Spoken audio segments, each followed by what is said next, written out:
and your PC, the Congress of the people. Oh, Mama, and your PC, the Congress of the people. Akena way to Mama, and your PC, the Congress of the people. Everyone, UPC, and everybody, UPC, all of us, UPC, even you, UPC, UPC, and UPC. Uganda House, the national headquarters of the Uganda People's Congress. This morning I'm going to be touching on a few subjects. I'll touch on the state of the nation which was last week, but put it in the context of UPC priorities, also what is taking place in Uganda today. I want to start with the medical interns. And this is to demonstrate the difference of priority between a nationalist center-left party like Uganda People's Congress and the National Resistance Movement. The question of the interns is not just a question of allowances. It touches on the priorities a government sets for itself and sets for its purpose. As UPC, we look at the interns as a key factor in delivery of health services for the citizens of Uganda. So even if you had a problem with the interns, the end delivery is the citizens of Uganda. And therefore you must have a system which works for and on behalf of the citizens of Uganda. At the end of the day, you want the Ugandan citizen to walk into a health facility and be able to get the services necessary. To be able to do so, that intern, those medical facilities, those nurses, all of those who are working there need to be in a position to be well respected and well catered for. So as UPC, we take it differently from how NRM have always approached their issues. And as such, of recent, even during the last campaign, UPC presented an affordable housing alternative targeting workers such as the interns, the medical workers, the teachers, the policemen, the prison officers who constantly move up and down this country. As UPC, we feel these are important workers because they also do an important job for the citizens of Uganda. They need to be catered for. They need to be housed. They need to be in an environment where they can raise their families in a decent way. That is the difference. UPC presented policy alternatives, well calculated, well worked out for and on behalf of the citizens of Uganda. These statements of things have improved, health services have improved, but the statistics do not answer the questions of what a parent goes through to raise a family. What a teacher goes through to be able to deliver the lesson, to be able to reach the classroom. What do we deal with the farmers? All of these questions as UPC, we need strong systems in place.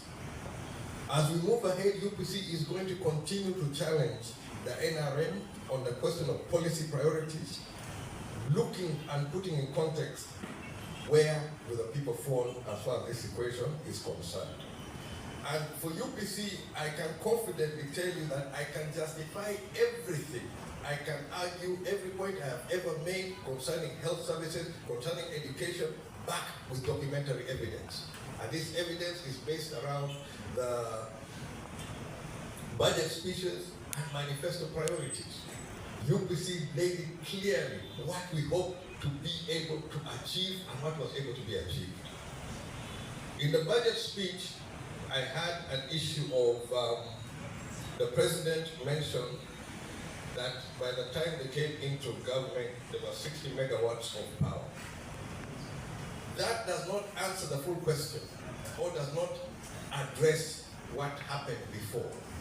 If you follow from what took place, UPC inherited a collapsed country basically. The initial program was how to operate and how to get the production, electricity generation back on track. UPC sought, came up with a policy program, sought funding, and started implementing. By the time NRM came in, Owens Falls was being upgraded from the original installed 150 megawatts to 180 megawatts. So far, 60 megawatts had been completed. Why I'm stressing this one is that I don't want people to go with the illusion that NRM came and suddenly came with an idea which got the power generation to move. I am putting it clearly on record. UPC came with the idea. UPC sought funding. UPC put it into action. NRM found it in place and still continuing. So on power generation, as far as the state of the nation is concerned, those facts I will be able to provide you with clear evidence of UPC's prior thoughts around this issue. Another issue the president talked about was the funding of Uganda Development Bank. That this is a key area for industrialization. Funds are going to be put in Uganda Development Bank and they're going to go for on lending. I am standing here as the president of UPC to say that that is not an innovation. Go back to the documents from the, in fact, in Uganda Development Bank, you trace it in the 60s. On the work for progress, UPC put the Uganda Development Bank. During the 1980s, money had been put severally in Uganda Development Bank. The rehabilitation of industries, you can talk about the sugar industry, which NRM came and found almost complete and they say they brought sugar. No. Trace it back, Uganda Development Bank, UPC mobilized the funds into Uganda Development Bank. All of the industries which were revived in that period between 1981 to 1985 are covered very well in that during that process, including the dairy cooperation, which the president talked about, and the delivery of coolers.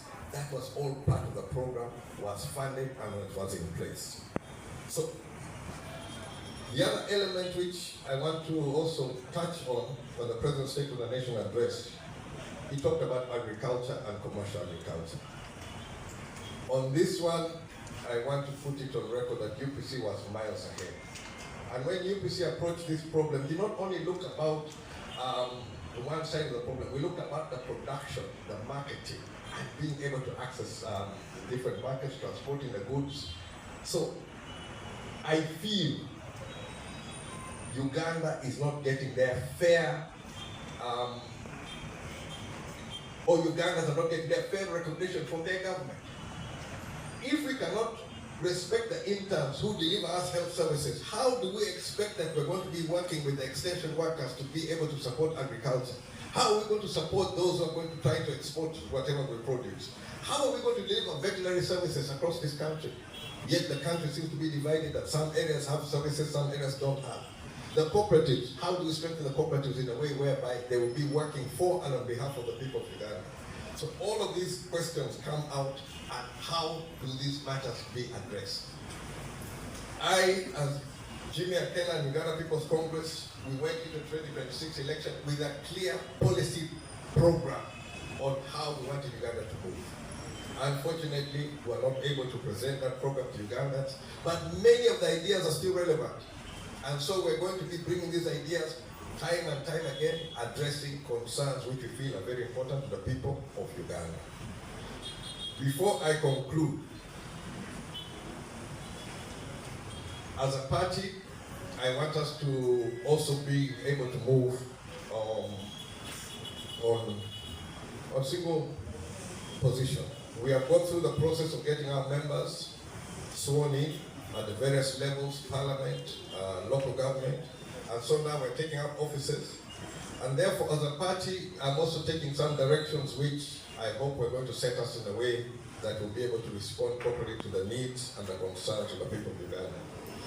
I am therefore using the powers as the President of Uganda People's Congress. I am going to be calling a National Council meeting this Saturday, and we're going to be discussing the status of the Uganda People's Congress.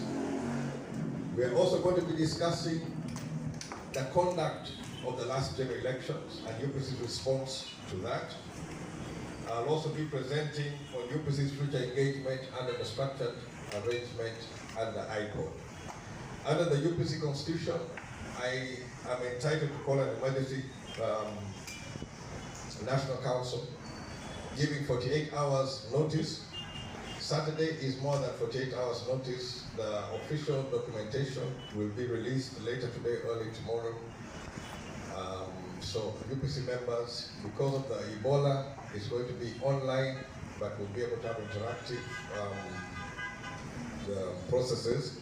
And I'll also request that those who have issues, concerns, or matters which they feel are important, to channel them directly to the headquarters, and they will also be considered as we address that matter. So on that note, I think let me stop here for now.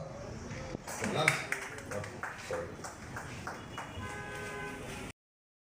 We will guide future discussions. We are open to discussions under IPOD, the framework of IPOD, which we are going to be pursuing as best we can, but we don't have a formal working relationship. So I made it clear that that member who has been appointed has no protection from the Uganda People's Congress or from James Akena in any discussion. I have left my hands off of that one. So I have the duty to maintain the 11 members who still subscribe and hold on to UPC. The member has gone willingly. Willingly. There was no discussion between us and them. And also the other issue I must put here on record. I'm also a cattle keeper.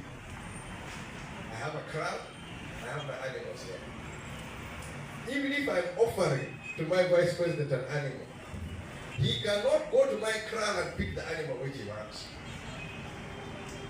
He will not pick that animal. I'm the one to say, give him this animal. Or I'll tell my farm manager there, please, this animal there, that is the one you take. Because how do you know this animal has been treated, this one behaves like this? Now, somebody goes straight into your kraal, not talking to you, and says he's taking this animal. My friend, please. Before we had discussions, the party met at the leadership level. We debated, we discussed, and we agreed to move forward. In this particular case, I have, as they say, washed my hands. Last question.